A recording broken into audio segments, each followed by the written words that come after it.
Salut, salut, chers frères et sœurs. Que Dieu vous bénisse depuis votre position. C'est encore votre frère Romaric. Je viens aujourd'hui au-devant de vous pour vous parler de quelque chose de très capital. Quand nous avons accepté de donner notre vie au Seigneur Jésus, nous avons très bien fait. Le ciel a fêté pour ça.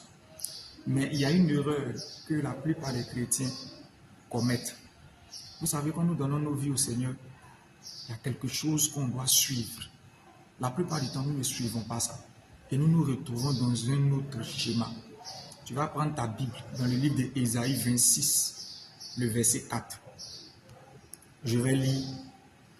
Confiez-vous en l'Éternel à perpétuité, car l'Éternel est le rocher des siècles. Je vais faire une deuxième lecture, tout doucement.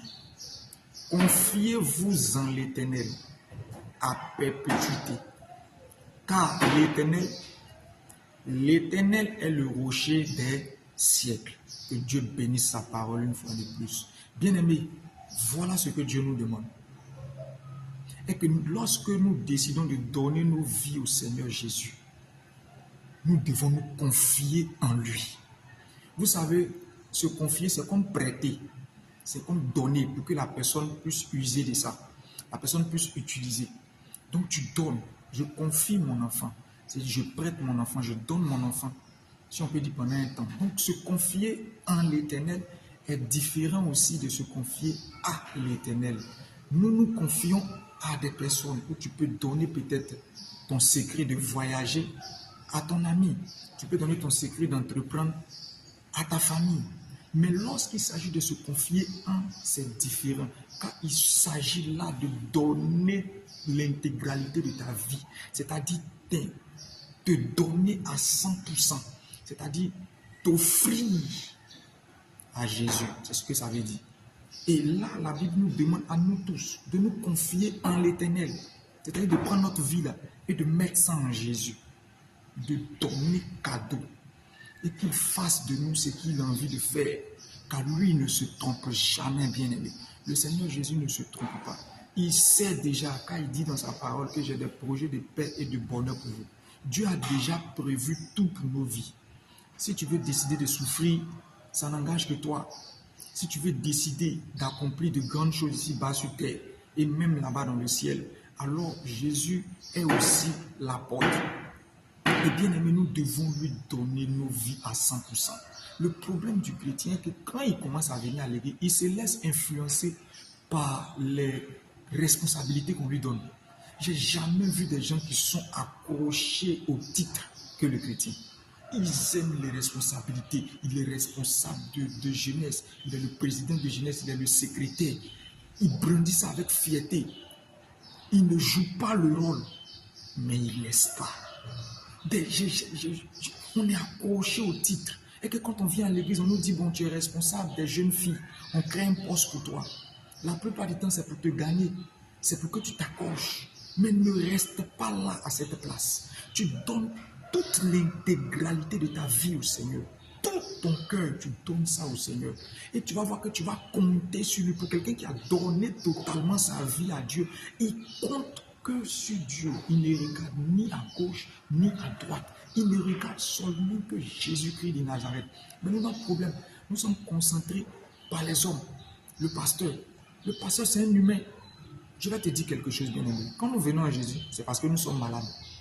Quelque part, c'est parce que nous avons des choses qui ne plaisent pas à Dieu. Nous commettons l'iniquité. Et la plupart du temps, je vais peut-être te choquer, mais Dieu ne retire pas tout de nous. Dieu va nettoyer ta vie, mais il va toujours laisser quelque chose qui va te rappeler que tu es un humain, qui va te rappeler que toi aussi tu es un pécheur, de telle sorte que tu ne puisses pas gonfler les épaules et parler de haut à tes frères. Donc Dieu va toujours laisser un péché qu'on va appeler ton défaut. Pour que toi tu saches que, là, en intimité avec Dieu, tu saches que toi-même tu es un pécheur. Même quand les gens vont te voir un exemple, toi tu vas savoir en ton fond intérieur que tu es toujours un pécheur. Donc tu vas rester humble. Donc Dieu le fait. Le pasteur, peut-être que tu remarques et puis tu l'envies à 100%. Il a quelque chose qui n'est pas bien, mais Dieu fait exprès. Donc le jour, peut-être toi tu vas découvrir, là, tu as tellement mis ta confiance en lui que beaucoup perdent la foi. Quand ils apprennent que non, les pasteurs a fait des médicaments pour les attirer, ils perdent la foi pour ça. Ils apprennent que les pasteurs a violé quelqu'un, ils perdent la foi. Chuter avec une soeur, ils perdent la foi. Maman pasteur a fait ci, ils perdent la foi. Tel frère m'a parlé mal, il perd la foi. Tel ci. Non, la Bible nous dit, qui va nous séparer de l'amour de Dieu? Qu'est-ce qui va nous séparer de l'amour de Dieu? Même pas les anges, même pas les démons, tout ce qui est comme création, c'est-à-dire pas les hommes. Personne ne peut nous séparer de l'amour de Jésus. Je veux t'exhorter, frère, à t'accrocher véritablement à l'amour de Jésus-Christ de Nazareth. Accroche-toi à la personne de Jésus-Christ de Nazareth. C'est lui seul. Quand tu viens à l'église, ne regarde pas quelqu'un. Nous sommes tous des humains. Tu leur dois respect et considération à tes frères et sœurs, à tes responsables, à tout le monde. Mais c'est Jésus qui compte. Personne ne doit venir intimider ou influencer ta foi. Ça, c'est la parole de Dieu. N'aimez pas qu'on vous prêche seulement et que vous écoutez. Méditez la parole de Dieu. Dieu va vous parler directement de sa pensée dans la parole. Quand ça te vient directement de la parole de Dieu, personne ne peut venir te détourner de ce que tu as vu, ce que tu as entendu de la bouche de Dieu direct. Que lorsque quelqu'un va se mettre à la chair et te prêcher, de la manière que tu vas entendre là, c'est différent de quand toi-même tu vas méditer et que Dieu va te parler, que tu vas entendre dans ton esprit. Et puis il va t'ouvrir l'esprit, il va t'ouvrir pour que tu puisses comprendre sa parole, c'est différent. Alors accroche-toi à la parole de Dieu, accroche-toi à Jésus-Christ de Nazareth. Tout ce qui est ici, il a déjà tout laissé. On nous dit testament, il y a même l'ancien et il y a même le nouveau. Donc même, il y a ta vie là-dedans, peu importe. Tu es réuni ici. Il n'y a pas une partie de ta vie qui va échapper à la parole de Dieu. Peu importe ce que tu luttes pour ça. Il y a déjà des gens qui ont lutté ici. La parole de Dieu parle de ça.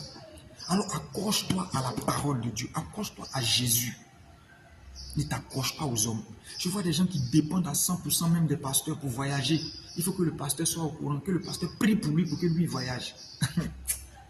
Il faut que le pasteur prie pour qu'il y ait réconciliation entre lui et sa femme.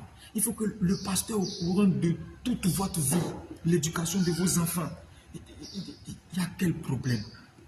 Jusqu'à les pasteurs finissent par se croire des dieux maintenant. Parce qu'ils veulent tout savoir de la vie des fidèles. Quand si tu pries pour toi-même ton activité, le pasteur peut se fâcher pour ça. Pourquoi tu n'es pas venu le voir? Comme s'il était devenu Dieu. C'est un intermédiaire. Comme celui-là qui a prié pour Paul. Il a été un intermédiaire dans la vie de Paul pendant un temps. Mais après ça, là, Paul a décollé. Paul est parti avec Dieu. Donc les hommes de Dieu, là, qui vous prêchent jour et nuit la parole de Dieu, là, ils sont un moyen pour vous emmener à Jésus. Mais une fois que vous avez trouvé Jésus, vous restez accroché à Jésus. Même chose comme Jean-Baptiste. Jean-Baptiste a attiré des personnes pour venir vers celui-là qui allait venir après lui. Mais une fois qu'il a trouvé la personne qui allait venir après lui, il a libéré ces personnes. Quand ces personnes ont trouvé Jésus, ils ont suivi Jésus. Mais nous, on a tellement donné de l'importance aux serviteurs de Dieu qu'ils pensent qu'ils oublient qu'ils sont Jean-Baptiste. Ils oublient qu'ils sont venus précéder Jésus. Ils pensent que c'est eux-mêmes qui sont devenus Jésus. Et ils veulent nous garder. Non, bien-aimé. Un homme de Dieu doit te montrer la voie de Jésus.